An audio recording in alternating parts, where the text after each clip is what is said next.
bagaimana kita mengoptimalkan Ramadan tahun ini supaya Ramadan tahun ini benar-benar bermakna bagi kita, keluarga dan jemaah. Wah, Ramadan lebih bermakna.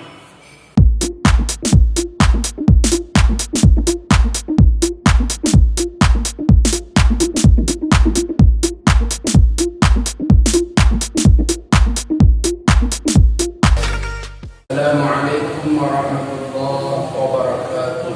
Waalaikumsalam warahmatullahi wabarakatuh. Alhamdulillahi rabbil alamin. Wal 'aqibatu lil muttaqin. Wala 'udwana illa 'alal zalimin. Asyhadu an la ilaha illallah wahdahu la syarika lah. وأشهد أن محمدا عبده ورسوله لا نبي بعده.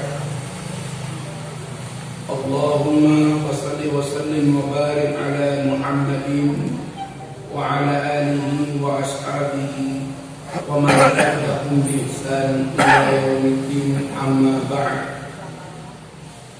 فقال تعالى: يا أيها الذين آمنوا اتقوا الله حق تقاته ولا تموتن إلا وأنتم مسلمون. وقال تعالى: يا أيها الذين آمنوا اتقوا الله وكونوا مع الصادقين. Jamaah subuh yang dirahmati Allah, hari ini adalah hari Sabtu terakhir di bulan Sya'ban. Sama juga dengan esok, Ahad terakhir, Senin terakhir. Insyaallah Senin Isya selesai ba'diyah, kita mulai melaksanakan sholat taraweh Qiyamul Ramadan. Kita lanjutkan satu paket dengan witir agar kita mendapatkan pahala semalam penuh, dan itu cuma terjadi di bulan Ramadan.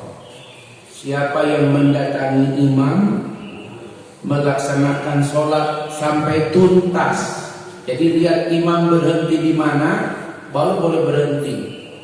Jadi kalau imam berhenti di taraweh sambung witir, maka kita ikut taraweh sambung witir.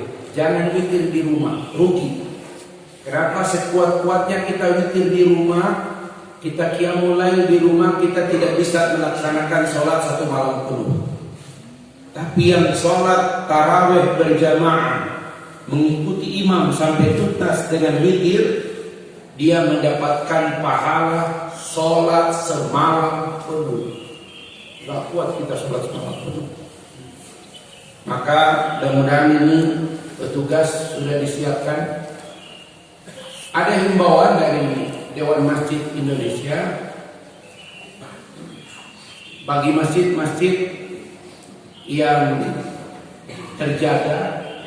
Jadi ada aturan yang dikeluarkan itu, satu masjid kalau ada 6 rumah terpapar, maka kalau itu dilaporkan masjidnya ditutup. 6 rumah, bukan 6 orang, ya, 6 rumah. Karena itu sudah dianggap maksimal. Mudah-mudahan insyaallah Ramadan ini, ya, corona istirahat, ya. Kenapa? Karena puasa. Tapi corona itu dia berpindah dari masjid, dia pindah ke mall. Cuma kata orang pasar, Ustaz, kalau memang corona itu betul ada, harusnya kami di pasar tiap hari ada yang mati di sini. Mereka tangkap. Coba lihat ini, Ustaz. Ini bukan main kami. Tiap hari kami begini, Ustaz. Pakai masker kalau ada petugas saja. Setelah itu nggak ada yang pakai masker. Kalau memang ini wabah, sudah bergelimpangan di sini mayat-mayat. Saya Ustaz pertama di Kota Bogor yang divaksin secara masif, mewakili tokoh agama. Waktu saya datang tidak ada tokoh agama Islam yang lain, cuma saya. Saya juga dikecam oleh ustaz-ustaz yang lain. Kenapa Ustaz Yasir mau divaksin? Saya bilang, pertama, saya sudah capek ditusuk-tusuk seperti sapi hidung saya. Tiap kali ceramah, Ustaz, kenapa? Sini Bu, angkat hidung.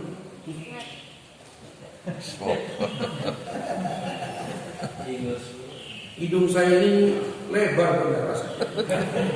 Sekarang mau dimasukin itu Pak, saya udah gak rasa. Udah terbiasa. Bahkan saya bisa melakukan sendiri sekarang. Udah profesional. Nah, pagi hari ini kita akan membahas bagaimana kita mengoptimalkan Ramadan tahun ini supaya Ramadan tahun ini benar-benar bermakna bagi kita, keluarga dan jamaah. Wah. Ramadan lebih bermakna. Pak Yuli ini Ramadannya puluhan tahun, betul?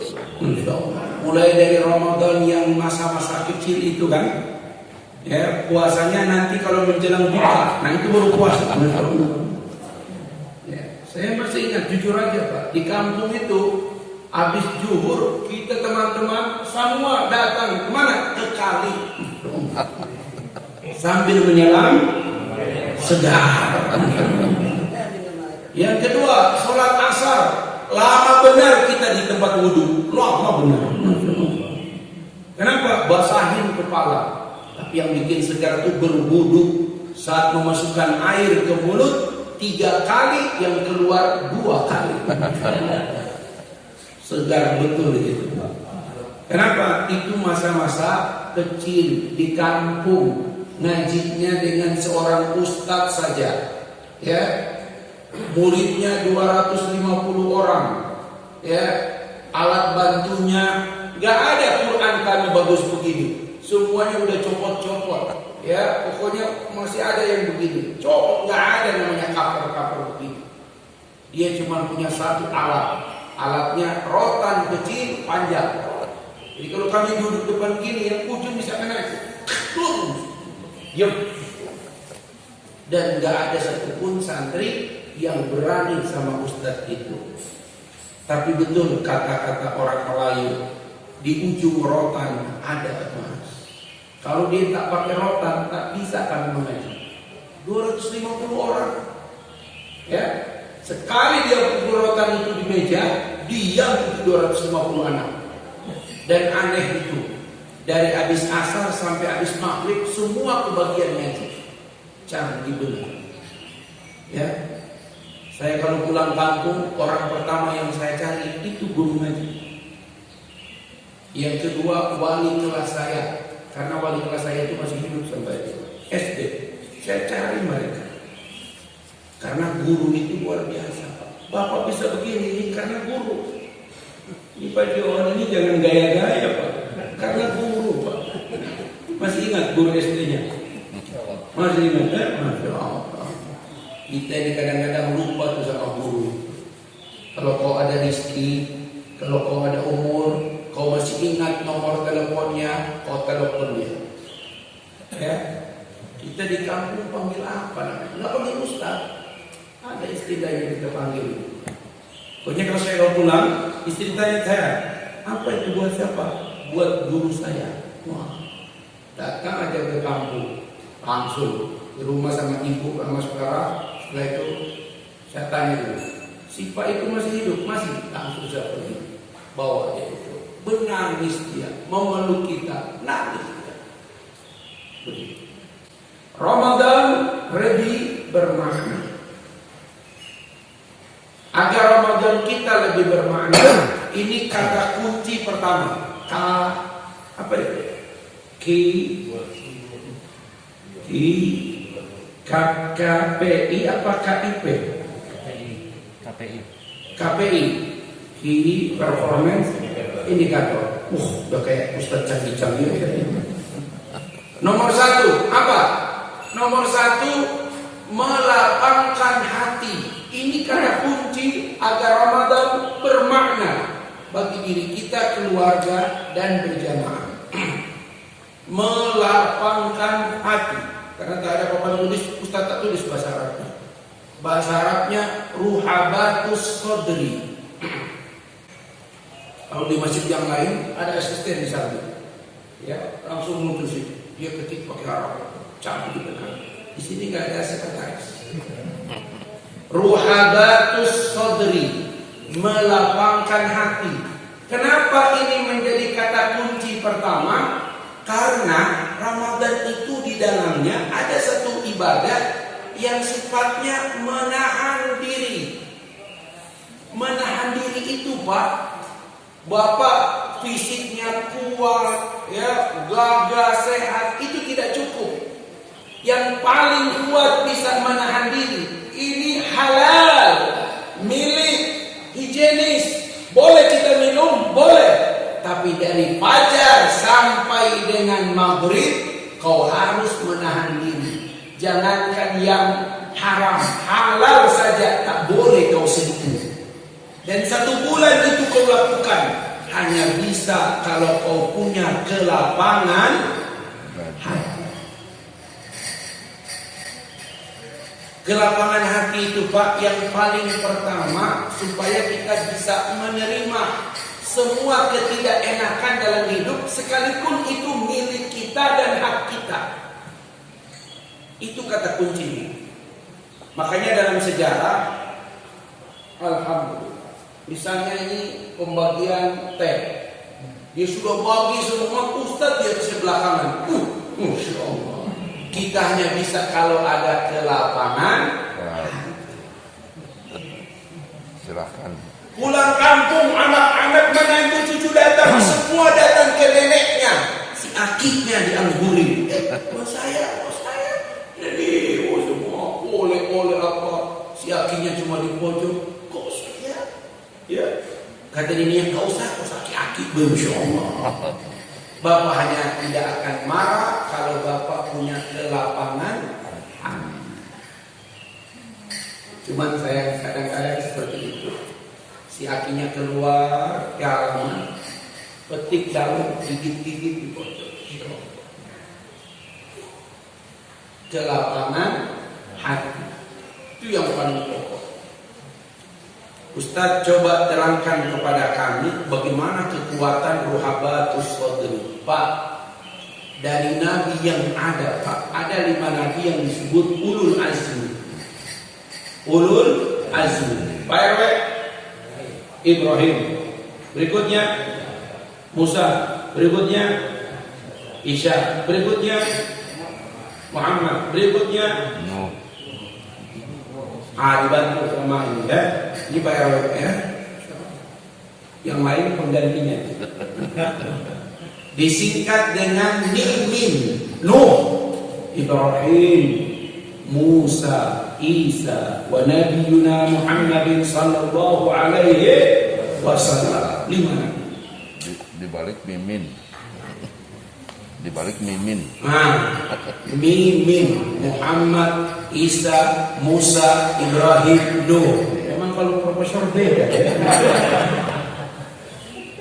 Diksinya banyak beliau. Mimin. Kalau dari awal Nimin, Nuh, Ibrahim, Musa, Isa, Muhammad. Kalau dari Nabi Muhammad, Mimin. Masya Allah. Bapak, Quran surat 46 ayat terakhir. 46 itu Al-Ahqaf. Al-Ahqaf. Ayat terakhir. Fasbir kama sabara ulul azmi minar rusul. Fasbir kama sabara ulul azmi minar rusul. Bersabarlah kalian sebagaimana sabarnya para ulu yang memiliki azmi, azam, ulul azmi, orang-orang yang punya tekad yang super kuat. ulul azmi. Mereka lah Nabi sekaligus Rasul. Nuh, Ibrahim, Musa, wa Isa, wa Nabiyuna Muhammadin sallallahu alaihi wasallam. Wasbir kama sabara ulul azmi minar rusul, wa la tasta'jil lahum. Ka'annahum yawma yarawna ma yu'aduna lam yalbasu illa sa'atan min nahar balagh fahal yuhlaku illa al-qaumul fasiqun. Dari 5 nabi ini, Bapak-bapak, dari 5 nabi ini, nabi yang akan sering kita baca saat tilawah bulan Ramadan, yang paling banyak disebutkan semua orang kafir. Kenapa Nabi Musa alaihissalam paling banyak terulang di Quran? Wa idh qala Musa.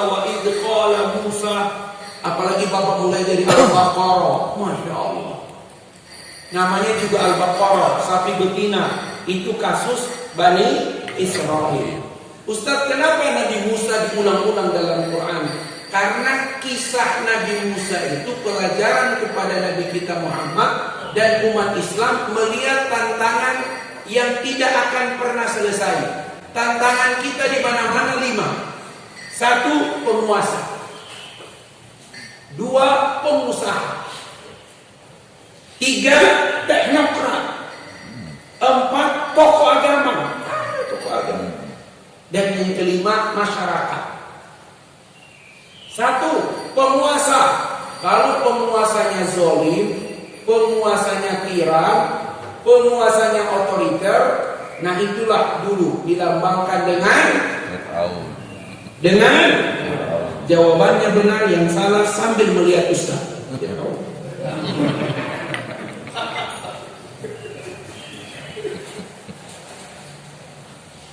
Itu sama dengan ibu-ibu kalau bapak lagi marah, dia panggil anak, "Dek, kamu tahu nggak raja di zaman Nabi Musa? Fir'aun." Tuh. Dia tunjuk tuh.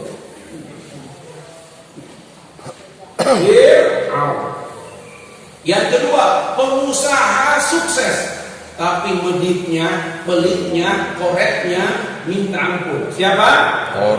Korun. Jadi kalau bapak berusaha sukses tapi pelit, berarti ada darah korun.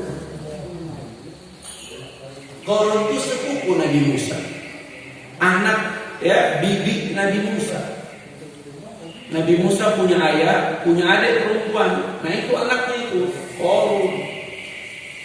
Yang ketiga, teknokrat penjilat. Asal bapak senang, asal komandan senang, pokoknya yang penting bos senang. Siapa dia? Haman. Dia tidak bisa beri masukan yang bertentangan dengan bos. Dari dulu mentalitas sudah ada seperti itu. Yang keempat, tokoh agama tapi jahat. Balaam, pendeta, tetapi dia sering menghalalkan apa yang diinginkan oleh penguasa. Balaam. Saya diundang baca doa. Ustaz, balongan ini meledak. Ustaz boleh berdoa. Doa apa? Doa 4 tokoh agama. Saya diminta oleh Pertamina Persero. Bagaimana caranya Pak? Lewat Zoom Ustaz. Saya bilang Islam tidak boleh mengaminkan doa agama orang lain. Boleh saya beri saran? Bagaimana Ustaz? Saya hanya mau, tapi linknya beda-beda. Dilaksanakan jam yang sama. Jam 13.30 sampai jam 14. 30 menit. Doa 7 menit. Tausiah 7 menit. Link umat Islam sendiri. Jadi yang mengaminkan umat Islam. Link Hindu sendiri. Link Buddha sendiri. Link Kristen sendiri. Jadi tidak ada Katolik Protestan. Di Pertamina itu cuma Kristen aja. Begitu. Sepakat Ustaz? Sepakat. Masya Allah. Kapan itu doanya? Besok Ustaz. Jam 5 sore di telepon. Besok harus ada doanya. Saya dalam arti kalau berdoa direkam gampang, tapi editnya itu. Sampai jam 1 malam anak saya mengedit itu. Alhamdulillah selesai. diputar ya di seluruh Pertamina, berdoa. Habis doa sorenya telepon, alhamdulillah Ustaz sudah bisa teratasi, alhamdulillah. Besok meledak lagi, waduh ada salah dari doa saya, insya Allah. Karena di doa saya itu, ya Allah jangan kau hukum kami kalau ada di antara kami yang berbuat zalim kepada sesama. Bapak-bapak, Nabi Musa itu Pak, ada tokoh agama tapi jahat. 5. Tantangan paling berat Nabi Musa, masyarakat yang susah diatur. Bani Israel. Pak RW, kalau ada masyarakat sektor 6 sudah diberi aturan, sudah diberitahu tapi sulit diatur, jangan-jangan keturunan Nabi Yakub. Lihat aja tuh yang 3 bulan nggak bayar iuran, Bani Israel.